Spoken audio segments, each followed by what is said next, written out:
আমরা আজকে ছাড়িয়েছি, দুদিন আমরা কিন্তু ছাড়বো না, কথা দিচ্ছি। ডিক্লিয়ার যেদিনকে দেবে সেদিনকে রাত থেকে গণতান্ত্রিক প্রক্রিয়া এদের উচিত শিক্ষা দেবো, কথা দিচ্ছি। আপনাদের চ্যানেলের মাধ্যমে মিলিয়ে নেবেন আপনারা সেদিনকে। আপনারা জানেন গতকাল রাজাপুরে একেবারে উত্তপ্ত পরিস্থিতি। সেখানে আইএসএফ এর সমর্থকদের নেতাদের বেশ কয়েকটি গাড়ি ভাঙচুর করা হয় বলে অভিযোগ, আইএসএফ এর তরফ থেকে অভিযোগ করা হচ্ছে। আর আমার পাশে যিনি দাঁড়িয়ে রয়েছেন একেবারে ভাঙড় 1 নম্বরের আইএসএফ এর নেতা রাহুল মোল্লা, তাকে কেনা চেনে ভাঙড়ে। এবং তার একটি গাড়ি ছিল, আপনারা জানেন কম বেশি 3 থেকে 4 লক্ষ টাকার গাড়িটার দাম। সেই গাড়িও কার্যত ভাঙচুর করা হয় এবং আইএসএফ এর বেশ কয়েকজন কর্মীদেরকেও মারধর করা হয়। কিন্তু আমরা দেখছি যে ভোটের আগে বারবার উত্তপ্ত হচ্ছে ভাঙড়। এই অশান্ত ভাঙড় শান্ত কবে হবে, এই প্রশ্ন কিন্তু ভাঙড়ের মানুষ তুলছে। এই মুহূর্তে আমার সাথে রয়েছে আইএসএফ নেতা রাহুল মোল্লা। এই মুহূর্তে তার কি বক্তব্য, কেন তাকে হামলা করা হলো, কেন তার গাড়ি ভাঙচুর করা হলো এবং তাকে প্রাণে পর্যন্ত মারার একটা পরিকল্পনা বা চক্রান্ত করছিল, যদিও বা অভিযোগ উঠছে। আমরা কথা বলবো কাদের বিরুদ্ধে এই অভিযোগ, শোনাবো আপনাদের। মেনলি ব্যাপার হলো ওরা রাজনৈতিকভাবে যখন কোনো রকম আমাদের আইএসএফদের সঙ্গে পারছে না, তখনই এই অ্যাটাক। আর একটা কথা বলি, এই অ্যাটাক করার পরে ওরা আরও পার পেয়ে যাচ্ছে প্রশাসনের কোনো ভূমিকা নেই বলে। প্রশাসনের যদি কোনো ভূমিকা দেখাতো প্রশাসন, তাহলে একবার অ্যাটাক করার পরে তাহলে কোনোদিন ওদের ক্ষমতা থাকতো না দ্বিতীয়বার অ্যাটাক করার। সেই কারণে আমরা বারংবারই বলছি, পুলিশেরই ভূমিকা এই ভাঙড়ের উদ্দেশ্যে কোনো ভূমিকা নেই। সেই কারণে এত কিছু। যদি পুলিশ নীরব ভূমিকা পালন করে, ভাঙড়ের মানুষ আগামী দিন কিন্তু গণতান্ত্রিক প্রক্রিয়ায় এই পুলিশ তথা এই ভাঙড়ের তৃণমূলের যে সকল দুষ্কৃতীরা আছে তাদের উচিত শিক্ষা দেবে।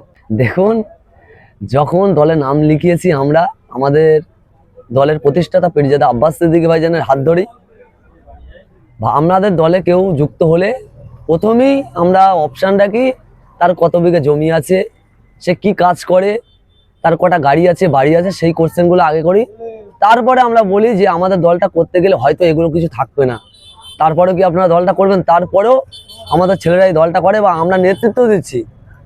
দেখুন, মান রাগ কষ্ট সব কিছু পার্টি করতে গেলে দেখালে হয় না। এটা বাড়ি মা বউ সংসারের ক্ষেত্রে এটা দেখানো যায়, পার্টির ক্ষেত্রে চলে না। সেদিকে তাকিয়ে থেকে লড়াই করছি, লড়াই জারি থাকবে।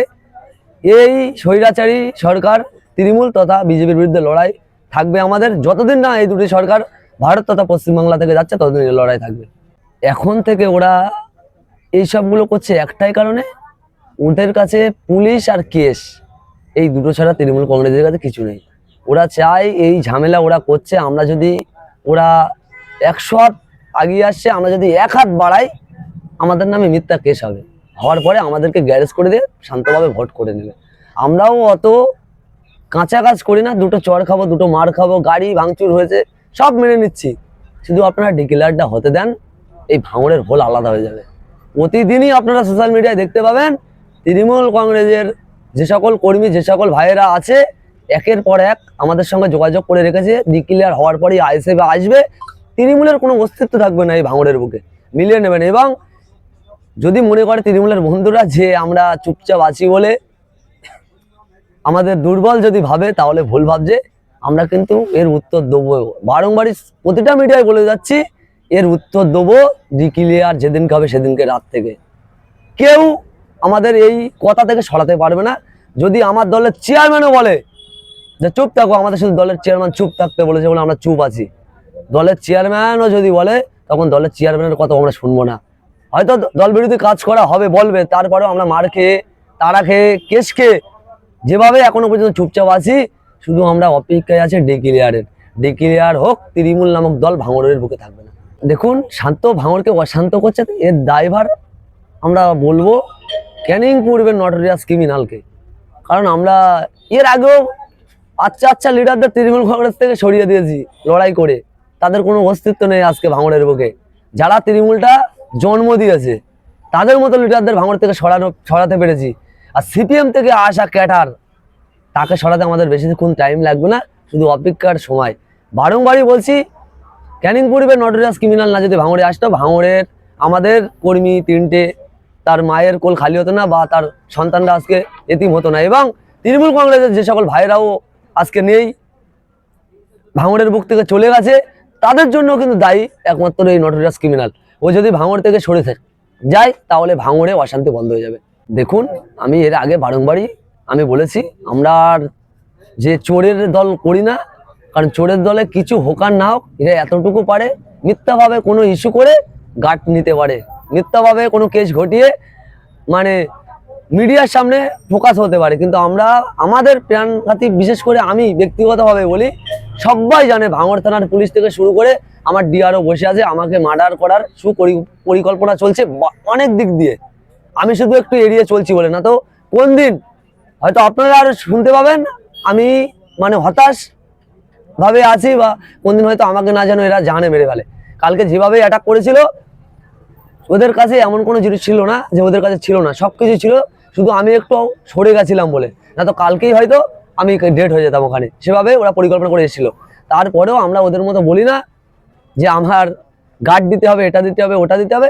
যদি প্রশাসন ভালো বোঝে, প্রশাসন নির্ধারিত করবে কি হবে না হবে। কিন্তু আমি এতটুকু বলতে পারি, আমার যদি ব্যক্তিগতভাবে আমার যদি কোনো রকম গায়ে আঁচড় আসে বা আমার যদি কিছু হয়, তার জন্য দায়ভার কিন্তু শুধু নটোরিয়াস ক্রিমিনালের আমি দেব না, আমার ভাঙড় ডিভিশনের যে সকল প্রশাসন উদ্যোগকর্মীর আছে তাদেরকে আমি দায়ভার করব আমার যদি কোনো ক্ষতি হয়। দেখুন, যার কথা বললেন তিনি এর আগে যিনি আমাকে মারার পরিকল্পনা করেছে, সে খুব ভালো ছেলে।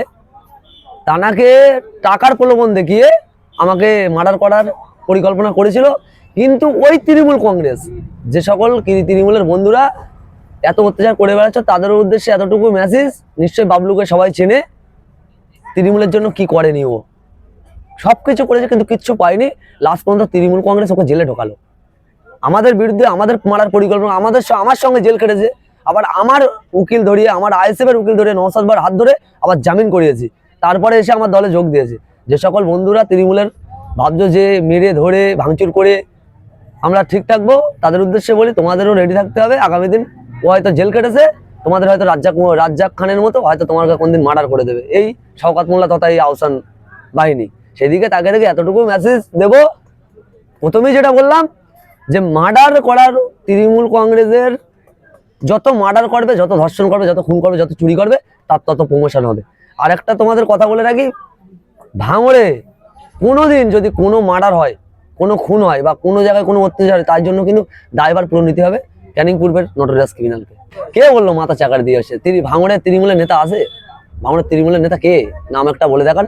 ভাঙড়ে কোনো তৃণমূলের নেতা নেই, সব গাঁজা করে, কোরস্কোর, পাতাকোর, তাদেরকে আজকে লিডার বানিয়ে রেখেছে। যারা তৃণমূল করতো তাদের সঙ্গে আমরা গণতান্ত্রিক প্রক্রিয়া লড়াই করেছি, তাদেরকে আমরা পতন করে দিয়েছি, তাদের অস্তিত্ব নেই ভাঙড়ে আর।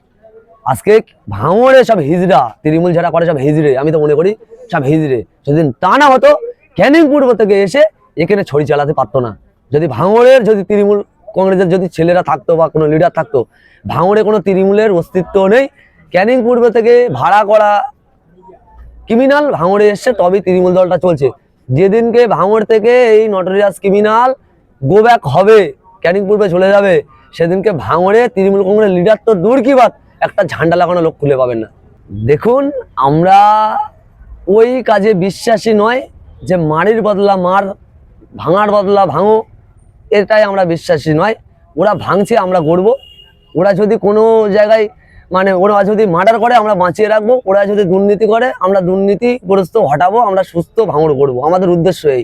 নওশাদ ভাই এমন একটা ফ্যামিলি থেকে উঠে এসছে এবং আমার দলের চেয়ারম্যান, যদি কোনোদিনই স্তরে যদি একটাবার টাচ পর্যন্ত আমাদের দিত, আমাদের কর্মীদের, যে একটু দেখো ব্যাস, এতটুকুই যদি বলতো, ভাঙড় আজকে ভাঙড় তত না, আশেপাশের অনেক বিধানসভায় তৃণমূল শূন্য করে দিতাম আমরা। আমাদের সেই ক্ষমতাটুকু আছে। আর নওশাদ ভাইয়ের কথা যে কথাটা বললেন, আমার দলের চেয়ারম্যান, আমরা এমন একটা দলের চেয়ারম্যান এবং এমএলএ পেয়েছি, আমরা গর্ববোধ করি ভাঙড়ের মানুষ হিসেবে, এবং আমরা লিডারশিপ দেই এই দলের, আমরা গর্ববোধ করি। কারণটা হলো, তৃণমূলের মতো প্রকাশ্যে কোনো মিটিং মিছিলে আপনি প্রশ্ন আমাকে করলেন, কোনোদিন বলে না যে ওকে একটু দেখ, একে একটু এটা কর, ওটা কর। ওই জন্য বলে, আমাদেরকে বলে শান্ত হয়ে থাক। আজকেও তো আপনারা দেখলেন বললো, এখনো পর্যন্ত শান্ত হয়ে থাকতে বললো।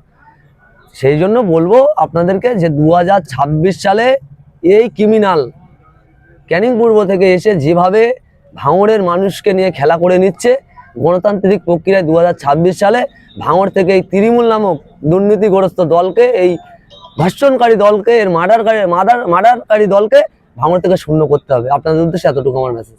দেখুন, দলের চেয়ারম্যান নওশাদ ভাই রাজ সিংহাসন ছেড়ে রাজনীতিতে নেমেছে। বাড়িতে বসে থাকবে, মানুষ কোটি কোটি টাকা দিয়ে আসবে। পীর মুরিদের খাতির কি আছে আপনারা ভালো রকম জানেন। সেই জায়গায় দাঁড়িয়ে থেকে সোনার চামচ মুখে নিয়ে জন্মগ্রহণ করেছে। তাঁর যদি আজকে 42 দিন জেল খাটায়, তাঁর যদি আজকে লক্ষ লক্ষ টাকা, লক্ষ ভুল হচ্ছে, কোটি কোটি টাকা যদি খরচা করিয়ে আমাদের ছেলেদের যদি জামিন করাতে পারে ওখান থেকে নিঃশর্তে, সত্যটা হলো এই, আগামী প্রজন্ম এবং পশ্চিমবাংলার প্রতিটা মানুষ মাথা উঁচু করে যেন বাঁচতে পারে, যার প্রাপ্য হক সে যেন পায়। এই লড়াইতে নিঃশর্তে যদি আমার দলের চেয়ারম্যান যদি এত কিছু করতে পারে, আমরা তো তার থেকে অনেক নিম্ন পরিমাণে, যতই ক্ষয়ক্ষতি হোক আর যাই করুক, তৃণমূল কংগ্রেস যদি মনে করে আমাদের একটা কিডনি বার করে নেবে তবুও নিক, এই দুর্নীতির কাছে কোনোদিন মাথা নত করবো না। লড়াই আমাদের যেমন চলছে তেমন জারি থাকবে। এবং হুঁশিয়ারি নয়, ফের একবার রিপিট করি, যে চোটপাট, যে লুটপাট, যে মারধর, যে ভাঙাভাঙি করেছে, গণতান্ত্রিক প্রক্রিয়ায় আমরা আজকে ছাড়িয়েছি, দুদিন আমরা কিন্তু ছাড়বো না, কথা দিচ্ছি। ডিক্লিয়ার যেদিনকে দেবে সেদিনকে রাত থেকে গণতান্ত্রিক প্রক্রিয়া এদের উচিত শিক্ষা দেবো, কথা দিচ্ছি। আপনাদের চ্যানেলের মাধ্যমে মিলিয়ে নেবেন আপনারা সেদিনকে।